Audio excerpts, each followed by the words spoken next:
mandi malam bahaya atau tidak buat kesehatan Anda? Nah, selain ada Milen Fernandes, saya juga sudah ditemani oleh Dr. Ari Faryal Syam. Apa kabar, Dok? Baik, alhamdulillah. Tepuk tangan buat Dr. Ari. Amin, Bapak. Dr. Ali ini adalah seorang ahli spesialis penyakit dalam dan narasumber di detekhealth.com ya, Dok ya. Iya. Nah, kita akan bicara mengenai mandi malam. Pertanyaan dari followers kita juga di Twitter, di email juga, Dok, mandi malam boleh apa enggak? Mandi malam boleh apa enggak? Kenapa bla bla bla? Nah, Aku dengar juga kalau kita mandi malam itu bisa jadi penuaan dini ya. penuaan dini.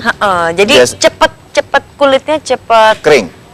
kerut-kerutan, kelihatan nggak seger, ya lebih tua aja lah istilahnya. Nah, kalau menurut dari ilmu penyakit dalam gimana, Dok? Ya, sebenarnya sih itu nggak benar ya. Artinya kalau Itu kita salah, bicara, kalau kita bicara soal penuaan dini itu penyakit degeneratif namanya. Justru itu berhubungan dengan makanan.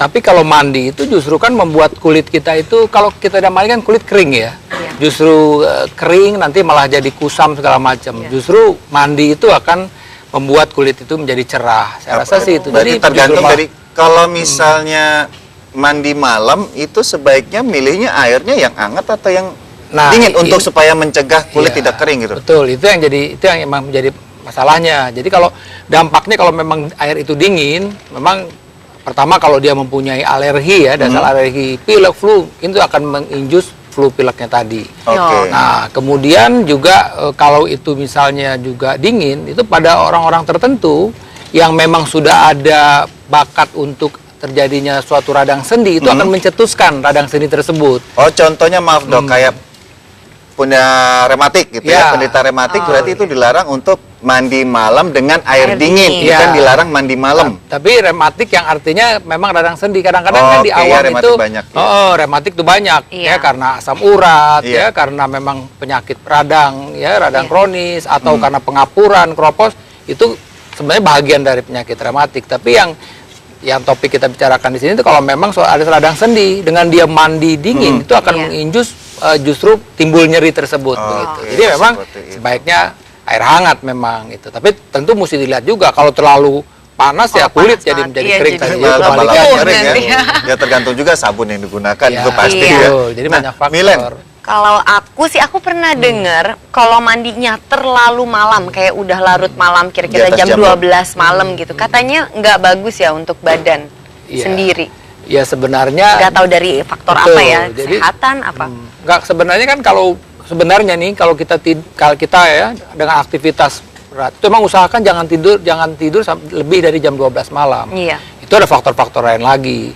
Biasanya di situ kan ada metabolisme kita bicara soal pencernaan aja, asam lambung tuh mulai meningkat tuh pada itu. naik. Tambah kita dingin, kalau kebetulan airnya nggak di-setel dengan baik, kemudian kita kaget, itu menginjus asam lambung juga. Belum lagi hal-hal yang lain yang memang biasanya itu terinjusnya pada tengah malam gitu. Oke. Hormon, faktor segala macam, dan kondisi air yang tiba-tiba aja yang memang kebetulan suhunya tidak diatur dengan baik, itu nanti akan mempengaruhi tubuh kita secara keseluruhan. Jadi memang ya apapun aktivitas sebaiknya di atas jam 12 kita tidur waktunya gitu. Jadi Waktu istilahnya ya sampai jam 9 lah Ya, kita masih boleh, bisa jam mandi 10 malam boleh, ya, ya. jam 9, jam 10 gitu. nah kalau dihubungkan mandi malam dengan penyakit kayak hipertensi, apa ada kaitan mandi dengan air dingin misalnya, Dok? Itu bisa menurunkan tekanan darah? Ini juga kadang-kadang di awam kan kalau lagi emosi segala udah siram aja kepalanya itu. Sebenarnya kan itu hanya membuat kalau air ini membuat rileks sebenarnya. Oke. Kalau kita sedang dalam keadaan kering keluar dari dari kerja segala macam masuk tuh, kalau kita dingin tuh kan jadi adem. Jadi ya dihubungkan bisa aja seperti itu, tapi itu tentu tidak secara langsung artinya. Tidak signifikan secara medisnya iya, ya? secara medis dengan ini tensi turun tidak, tapi membuat kita rileks segala macam, Lebih jadi rileks. lebih nyaman itu aja. Siapa aja sebenarnya yang sangat-sangat tidak boleh untuk melakukan mandi malam selain tadi rematik sama Iya. penyakit asma? Iya, atau ada penyakit-penyakit alergi tertentu kan, Alergi. yang artinya dia kita tahu ada beberapa pasien-pasien tadi asma disebutkan, kemudian juga ada beberapa pasien yang memang kalau dia kena air dingin jadi alergi kulitnya, bentol-bentol gitu ya. Ada yang jadi radang hidung ya, jadi seperti bersin-bersin, kemudian meler lah bilang gitu ya. Ya itu kan memang seperti kondisi seperti itu.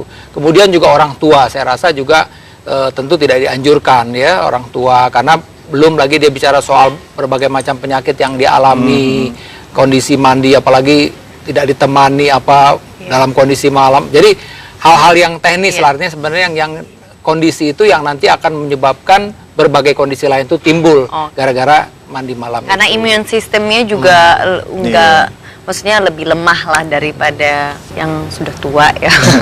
Milen kan ya istilahnya memang sempat tinggal di luar kan ya. Iya. Nah perbedaan suhu kemudian mandi di sana tuh gimana, cerita dikit lah buat pemirsa di rumah.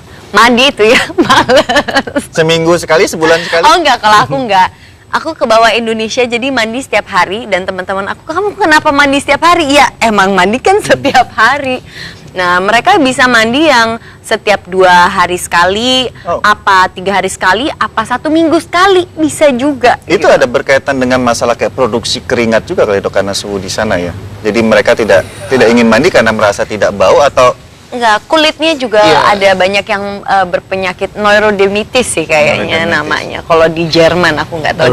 Dermatitis ya, jadi kalau ya saya juga pernah setahun di luar ya, jadi pernah juga merasakan tuh, artinya kalau memang dalam kondisi winter itu memang itu kayak tadi tuh bisa bentol-bentol segala macam, tapi tetap saya rasa tetap mandi itu penting karena ya kan, karena untuk kebersihan kulit, untuk kehangatan kita, untuk artinya untuk badan tuh lebih segar segala macam.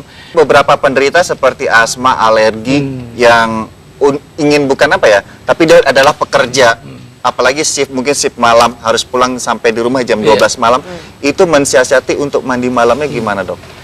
Iya, pertama tentu tergantung pekerjaannya ya, sehari-hari ya. Kalau memang dia oke lah dalam bekerja sehari itu lebih banyak di ruang AC, jadi tidak terlalu banyak keringat segala macam. Tentu kalau saya sih tetap kalau udah di atas jam 12 lebih baik menunda saja gitu ya. Tapi kalau memang dia bekerja saat itu berkeringat, kemudian juga ya jadi kan kita tahu nih gatal atau apa segala macam, saya rasa itu pilihan tetap harus mandi. Kemudian hal yang membuat kita dengan mandi tadi lebih segar, kemudian membuat tidur juga lebih nyenyak. Karena apalagi kalau orang-orang yang sudah pulang larut malam begitu, kemudian pagi dia harus bekerja lagi, itu poin tidur itu penting sekali. Jadi oleh karena itulah tidur yang nyaman itu sebenarnya tidur setelah kita mandi gitu. Dalam pada kita berkeringat, ya mungkin nggak segar, bau lagi macam-macam lah. Kalau tadi kita harus berada di jalanan ya kan, nggak mungkin kita itu tentu akan membuat kita tidak nyaman. Dan dianjurkan tetap air hangat sebisa mungkin. Sebaiknya memang air hangat. Tadi untuk mencegah hal-hal yang seperti tadi, yang gangguan pada sendi yang bisa memperberat. Kalau dia memang asma nanti memperberat, atau dia memang dasarnya alergi nanti bersin-bersin. Gitu. Intinya mandi malam itu tidak membuat tapi mencegah bagi penderitanya gitu ya. Terima kasih Dr. Adi atas informasinya. Pemirsa, itu tadi mengenai kegiatan Anda yang mungkin Anda harus melakukan pilihan mandi malam atau tidak. Setelah ini ada informasi mengenai manfaat kalsium untuk tulang. Tetap di Dr. Rose Indonesia. Adalah sayuran. Apa saja makanan sumber kalsium tinggi selain susu? ternyata tahu ini merupakan salah satu produk yang bisa memenuhi kebutuhan kalsium juga.